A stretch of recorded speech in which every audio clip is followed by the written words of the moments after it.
రామజన్మభూమి అయోధ్య నగరి మరో కొత్త శోభను సంతరించుకుంది.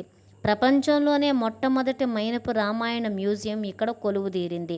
ఇందులో శ్రీరాముడు, సీత, లక్ష్మణుడు, హనుమంతుడు, రావణుడుతో సహా రామాయణంలోని 50 కీలక పాత్రలను జీవకళ ఉట్టిపడేలా మైనంతో తీర్చిదిద్దారు. రాముడి జననం నుంచి రావణుడి సంహారం వరకు ప్రతి ముఖ్య ఘట్టాన్ని కళ్లకు కట్టేలా మ్యూజియాన్ని సిద్ధం చేశారు. దీపావళిని పురస్కరించుకొని నిర్వహిస్తున్న దీపోత్సవంలో భాగంగా ఈ నెల 19న ఉత్తరప్రదేశ్ ముఖ్యమంత్రి యోగి ఆదిత్యనాథ్ దీన్ని ప్రారంభించనున్నారు.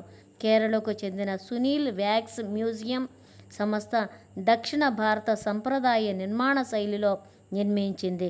9,850 చదరపు అడుగుల విస్తీర్ణంలో 2 అంతస్తుల్లో ఏర్పాటు చేసిన ఈ నిర్మాణం కోసం 6 కోట్ల రూపాయలు వెచ్చించారు. గ్రౌండ్ ఫ్లోర్లో శ్రీరాముడి బాల్యం నుంచి సీతా స్వయంవరం వరకు, మొదటి అంతస్తులో సీతారాముల వనవాసం, లంకా దహనం, రామ రావణ యుద్ధం ఘట్టాలను సందర్శకులు వీక్షించవచ్చు. అన్ని మైనపు విగ్రహాలను 3D లైటింగ్ ఎఫెక్ట్స్తో అలంకరించారు. దీపోత్సవంలో భాగంగా ఈసారి అయోధ్యలో 28 లక్షల దీపాలను వెలిగించనున్నారు. దీని ద్వారా ప్రపంచ రికార్డు సృష్టించడానికి సన్నాహాలు చేస్తున్నారు.